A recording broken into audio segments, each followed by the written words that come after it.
trends. The numbers of teens killed in crashes after the passage of the law in 2005 was the lowest since 1992.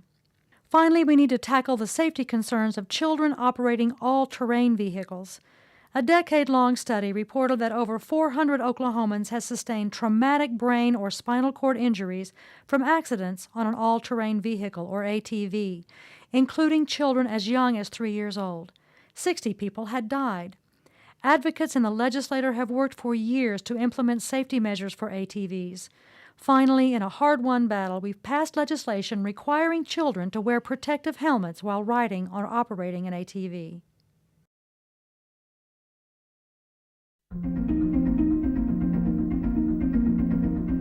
"25 years ago, the majority of Oklahoma infants, toddlers, and preschool children had a parent at home. Not so today. Now, two-parent households increasingly need a second income to support the family. The increased participation of Oklahoma women in the workforce is further fueled by our high divorce rate and the growing number of single-parent families. Currently, 3 out of 5 mothers with young children are in the workforce. What all this means is that a majority of Oklahoma children are spending at least a part of their early years in the care of people other than their parents. Yet the child care available to these parents was often of poor quality and financially out of reach. So in 1991, our legislature created the Office of Child Care within DHS to develop a state child care plan. Since then, Oklahoma has made remarkable, and I might add nationally recognized, progress. Oklahoma now focuses on the affordability, accessibility, and quality of child care for all our families. We have one of the first ranking systems for child care that ties quality to reimbursement rates.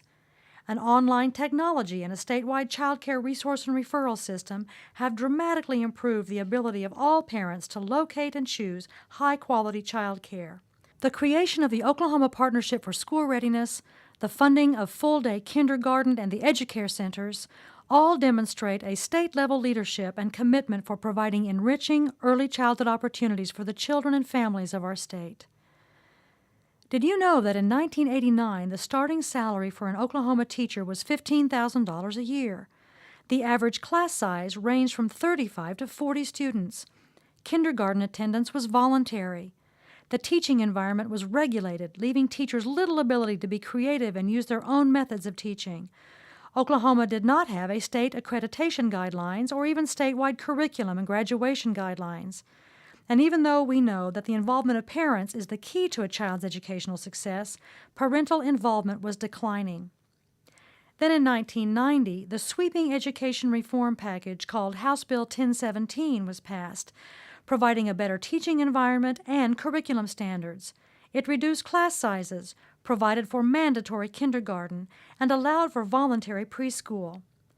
Oklahoma adopted accreditation standards and placed the focus on rigorous core courses and educational outcomes. We were able to raise teachers' salaries and initiate mandatory parent-teacher conferences. Dedicated policymakers have continued these reforms and more through the Achieving Classroom Excellence, or ACE initiative, designed to improve accountability and performance levels in K-12 public education. The results have been gratifying. The foundation laid by the 1990s reforms, coupled with funding and incentives provided throughout the decade, have provided impressive results. A record number of our graduating seniors are taking the ACT college entrance exam in Oklahoma, and significantly more students are completing the ACT recommended core curriculum. Oklahoma's average ACT score has increased for 3 years in a row. Now, in order to keep those smart Oklahoma high school students on the path to college, the Oklahoma Higher Learning Access Program was developed to provide tuition assistance to students from low to moderate income families. And in 2008, a stable source of funding was secured to ensure all eligible students will be able to benefit from the program.